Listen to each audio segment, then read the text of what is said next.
पर खोटा केसों करवामां आव्या, घणा बधा आंदोलनों करवामां आव्या। ऐसा वीडियो देखने के लिए माई चैनल घणी को बधी दुकानो तोड़ी नाखवामां आवी, सब्सक्राइब कीजिए और घरो लाइक तोड़ी कमेंट नाखवामां कीजिए। आव्या। अमारी जेवा प्रतिनिधिओ त्यां गाड़ी रजूआत करवा जाय छे, अमारा लोकोने न्याय अपाववा माटे जाय छे, तो अमारी पर आ भारतीय जनता पार्टीनी जे तानाशाही सरकार छे ए अमारी पर खोटी खोटी एफआईआर करे छे, खोटी खोटी फरियादो करे छे। एमां घणा बधा आपणा समाजना जे स्थानिक लोको छे अने जे આગેવાનો છે એવા લોકો પર પણ આ ભારતીય જનતા પાર્ટીએ આગળ કરીને ફરિયાદો દાખલ કરી। આજે જો આપણા સમાજના લોકો આજે ટાવર ઉપર ચડી જાય છે, આજે ઉપવાસ પર રહે છે, જે તે સમય ઉપવાસ પર રહ્યા હતા તે સમય આપણા જ અહીંના મિનિસ્ટર તમે બધા ઓળખતા જ હશો, જે ભારતીય જનતા પાર્ટીમાંથી ચૂંટાઈને આવ્યા હતા અને ટ્રાઇબલના નેતા હતા। પણ આજે પણ આપણા વિસ્તારની આ સમસ્યાઓ ત્યાંની ત્યાં જ છે ને ભાઈ, કે ઉકેલાઈ ગઈ હોય તો કહેજો અમને જરા। આજે જેવી રીતે આપણા વિસ્તારના લોકો આ સ્ટેચ્યુ ઓફ યુનિટીનો ભોગ બન્યા છે, નર્મદા ડેમનો ભોગ બન્યા છે, આ કેનાલો જે આપણા જમીનોમાંથી અહીંથી જાય છે, પણ તેમ છતાં આપણાને જે સુવિધાઓ જોઈએ એ સુવિધાઓ આજ દિન સુધી આપણાને મળતી નથી। આપણી જ બાજુમાં અહીંયા ગાડી હાઇડ્રો પ્રોજેક્ટ આવે છે, 18 ગામો જાય છે, ખબર છે ને? તણખલાની પેલી બાજુ એમાં પણ 18 ગામો જાય છે। આ ભારતીય જનતા પાર્ટીના નેતાઓ, એ સાંસદ હોય કે ધારાસભ્ય હોય કે જિલ્લા પંચાયત તાલુકા પંચાયતના ચૂંટાયેલા નેતાઓ હોય, આ નેતાઓની સહીઓ થાય છે, જિલ્લા પંચાયતમાં ઠરાવ થાય છે, ત્યાર પછી આપણી જમીનો છીનવાય છે। તેમ છતાં આપણા ધારાસભ્ય કે સાંસદ સભ્ય કઈ બોલતા નથી। અને આપણે જ્યારે એની રજૂઆતો કરવા જઈએ છે, પોલીસને રોકવા જઈએ છે, પ્રશાસનને રોકવા જઈએ છે, તો આપણી પર એફઆઈઆર કરી દેવામાં આવે છે। એની બાજુમાં 4-5 કિલોમીટર આગળ જઈએ તો જીએમડીસી આવે છે, ત્યાં 7 ગામડાઓ જાય છે। આ બાજુની વાત કરીએ તો રાજપાડી, ઝઘડિયા, વાલિયા નો જે આખો વિસ્તાર છે, એ વિસ્તારમાં 1500 થી 2000 હેક્ટર જમીન જાય છે, ત્યાં નીચે કોલસો નીકળ્યો છે। અમે એને ચૈતરભાઈ જ્યારે લોક સુનાવણી હતી ત્યાં ગાડી ગયા, 11 થી 5 ખડે પગે અમે ત્યાં ગાડી ઉભા રહ્યા, ત્યાંના સ્થાનિક લોકોની રજૂઆતો કરી, કલેક્ટર સાહેબ શ્રીને, ત્યાંના આગેવાન શ્રીઓને, પણ તેમ છતાં પણ એને મંજૂરી આપી દીધી। આજે આપણા ગામમાં જો દેશના વડાપ્રધાને પણ કે ગુજરાતના મુખ્યમંત્રીએ પણ જો અહીંયા ગાડી એક કોદાળી પણ મારવી હોય ને તો આપણી પરમિશન લેવી પડે, એટલો પાવર આપણી ગ્રામ પંચાયત પાસે છે। પણ હવે તો આપણા સરપંચો પણ વેચાઈ ચાલ્યા ને। આ કેસરીઓ પટ્ટો ફેરી લે એટલે ગમે તેવા ગુના કરે, એ ભાજપનો નેતા એ રેપ કરી દે, એ લૂંટફાટ કરે, કોઈનો મર્ડર કરી નાખે, પણ એમની પર કોઈ ગુનો લાગતો નથી।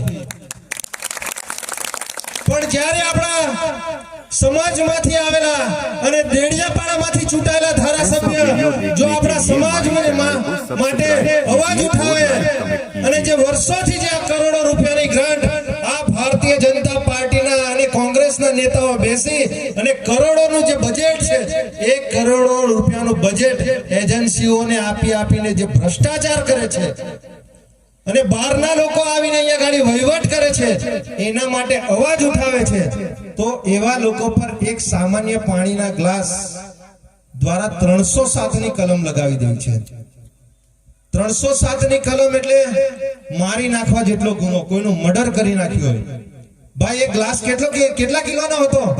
1 કિલોનો, 2 કિલોનો કે 5-5 કિલોનો વજન હતો? કેટલા? 50-100 ગ્રામનો ગ્લાસ હશે। પણ તેમ છતાં પણ તમે વિચાર કરો, આ ભારતીય જનતા પાર્ટીની તાનાશાહી સરકાર જે આપણા સમાજ માટે અને દરેક સમાજ માટે આજે હક અને અવાજ ઉઠાવે છે, એવા લોકોને આજે અઢી મહિનાથી આજે જેલમાં મૂકી રાખ્યા છે। આજે તમે વિચાર કરો, કોઈનું માથું ફાડી નાખે, કોઈનું રેપ કરી નાખે, એવા લોકોને આપણે ગરડેશ્વર જેવી જે કોર્ટ છે, તિલકવાડા જેવી, ડેડિયાપાડા જેવી કોર્ટો જામીન આપી દે છે। અને આપણા ચૈતરભાઈ માટે આપણે હાઈકોર્ટના દરવાજા પર 5-5 વાર ખટખટાવ્યા, પણ તેમ છતાં હજુ જામીન નથી મળતો। આ સંજયભાઈને ભાઈ એક ગ્લાસ વાગ્યો તો ખરો, અને વાગ્યો હશે તો એને ડાબી આંખે વાગ્યો હશે, જમણી આંખે વાગ્યો હશે, કપાળના ભાગે વાગ્યો હશે, તો ટાંકા બાકા તો આવવા જોઈએ ને, એને લોહી બોય તો નીકળવું જોઈએ ને. કોઈ દવાખાનામાં એડમિટ થયા ભાઈ? અને એ ભાઈનું અને ભાજપના નેતાઓનું કેવું એવું છે કે ત્યાં આગળ પાછળ પોલીસ કર્મચારી હતા, એમણે આગળ હાથ કરી દીધો. તો પોલીસ કર્મચારી બિલકુલ એમને પાછળ જ ઉભો હતો અને આગળ હાથ કરી દીધો, તો એ પોલીસ કર્મચારીને બી કાચનો ગ્લાસ તો વાગવો જોઈએ ને, એને પણ ફ્રેક્ચર થવું જોઈએ, લોહી નીકળવું જોઈએ. આજે તે પોલીસ કર્મચારી પણ કોઈ દવાખાનામાં દાખલ થયો છે? આજે તમે વિચાર કરો, જ્યાં તે પ્રાંત અધિકારી હતો, જે ડેપ્યુટી કલેક્ટર કહેવાય, એ કલેક્ટરની ઓફિસમાં મીટિંગ ચાલતી હતી, ત્યાં પ્રાંત ઓફિસમાં, ત્યાં બધે જ સીસીટીવી કેમેરા હતા. કેમ હજુ સુધી આ સરકાર આ સીસીટીવી કેમેરા નથી આપતી આપણને? આપણે બધા માંગીએ છીએ ને કે બતાવી દો ને અમને કેમેરા, દૂધનું દૂધ ને પાણીનું પાણી થઈ જશે. જોઈએ છે કે નહીં જોતા કેમેરા? એટલે આપણે બધાએ જાગવું પડશે આવનારા દિવસોમાં. અમે તો આપણા હક અધિકારની વાતો અમે ગામે ગામ કરીએ છીએ, પણ આવનારા દિવસોમાં તમારે પણ ચૈતરભાઈ બની અને આપણા વિસ્તારમાંથી તમારે નીકળવું પડશે. આજે ચૈતરભાઈ ભલે ડેડિયાપાડાના ધારાસભ્ય છે, પણ એ ઉમરગામથી અંબાજી હોય કે ગુજરાત હોય, આખા ગુજરાતના દરેક સમાજના પ્રશ્નો ઉઠાવતા આવ્યા છે. એમણે કોઈ દિવસ ભેદભાવ નથી કર્યો કે આ મારો માણસ છે, આ કોંગ્રેસનો છે, આ ભાજપનો છે. એમના શરણે કોઈ પણ વ્યક્તિ જાય તો તેવા લોકોનું અડધી રાત્રે પણ કામ કર્યું છે. આજે તો એમને આજે નાના ભૂલકાઓ પણ આજે એક ફોટોમાં કે વિડીયોમાં પણ કહે છે કે આ ચૈતરભાઈ વસાવા છે. આજે ડેડિયાપાડાના ધારાસભ્યની આજે સમગ્ર ગુજરાતમાં ચર્ચા થાય છે, આજે સમગ્ર દેશમાં ચર્ચા થાય છે. આપણી બાજુમાં જ આ ભરૂચ જિલ્લો છે, આ વાગરા જે વિધાનસભા છે, ત્યાંના ધારાસભ્યને ઓળખો છો ભાઈ? તમે ઓળખો છો? આ બરોડામાં ત્યાં ગાડી 73-44 વિધાનસભા છે. બરોડા વિધાનસભામાં થી કોઈ ધારાસભ્યને ઓળખો છો? આજે એક આપણી જેવા જ એક નાનકડા ગામના પરિવારમાંથી આવેલો દીકરો આજે એને સમગ્ર ગુજરાતમાં અને આજે એને દેશમાં નામના કરી દીધી છે. એ ડેડિયાપાડાની બદોલત છે. ડેડિયાપાડાના લોકોએ એને ખોબલે મત આપ્યો, એના લીધે આજે આ જે 30 વર્ષથી આ સાંસદ રાજ કરે છે ને, તે પણ ધરુજી રહ્યા છે. અને આવનારા દિવસોમાં તાલુકા પંચાયત, જિલ્લા પંચાયતની ચૂંટણી છે. આ ભારતીય જનતા પાર્ટીના નેતાઓને ટેન્શન આવી ગયું છે કે ભાઈ જો આ ચૈતરભાઈ જો છૂટો ને તો ગુજરાત પણ આખા ટ્રાઇબલ વિસ્તારમાં સુભાષ સાફ કરી નાખશે. સાચી વાત ને? કેમ કે આજે ચૈતરભાઈ 2-2.5 વર્ષમાં એટલી તો એમણે આપણા સમાજમાં ને આખા ગુજરાતમાં એટલું તો કરી દીધું છે કે આજે દરેક ગામે ગામને આજે દરેક ઘરે આજે ચૈતર વસાવા પેદા થઈ ગયો છે. અને આજે એ ચૈતર વસાવા જે આજે દરેક ગામે ગામને દરેક ઘરે પેદા થયો છે, એ આવનારા દિવસોમાં ભાજપના ને કોંગ્રેસના ધોતિયા ઢીલા કરી નાખવાના છે. એ ભારતીય જનતા પાર્ટીના નેતાઓ જે અહીંયા ગાડી આપણો આ સ્ટેચ્યુ ઓફ યુનિટી, ત્યાં ગાડી જે જિલ્લા પંચાયત ને તાલુકા પંચાયતના જે ચૂંટાયેલા નેતાઓ છે, એ નેતાઓ જે ટકાવારીઓ લે છે ને, એ પણ અહીંથી કાન ખોલીને સાંભળી લે. જે આપણા જમીનોનો સોદો કરી રહ્યા છે ધારાસભ્યો હોય કે સાંસદ સભ્ય, તમારે હજુ હવે આ 3 મહિના છે, આવનારા દિવસોમાં 1.5 થી 2 મહિના 2 વર્ષ તમારે જેટલું રાજ આ ટ્રાઇબલ પર કરી લેવું હોય એટલું કરી લેજો. પણ આવનારા દિવસોમાં દરેક સમાજ અને આદિવાસી સમાજ આવનારા દિવસોમાં તમને હવે ચમત્કાર બતાવી દેશે. તૈયાર છો ને બધા? જો આપણે જાગવું પડશે. હા, આપણે લડેંગે, જીતેંગે, જિંદાબાદ, મુર્દાબાદ, બધું બંધ. આવનારો સમય હશે, જો આ નર્મદાનું કેનાલનું પાણી જો આપણને નહીં આપે ને, તો આ કેનાલના ગેટો પણ આપણે બંધ કરી દઈશું. એ ભલે પછી એ પાણી રેલમ છેલમ થાય, જે થવું હોય તે થાય. તૈયાર છો ને બધા? કેમ કે જો આપણા જ વિસ્તારમાંથી આ ડેમ બનતો હોય ને, જો આપણને પાણી ના મળતું હોય, તો એને શું કરવું પડે? એને બંધ કરી દેવો પડે. બંધ કરી દેવા માટે અમે તો તૈયાર છે ગોળીઓ ખાવા માટે.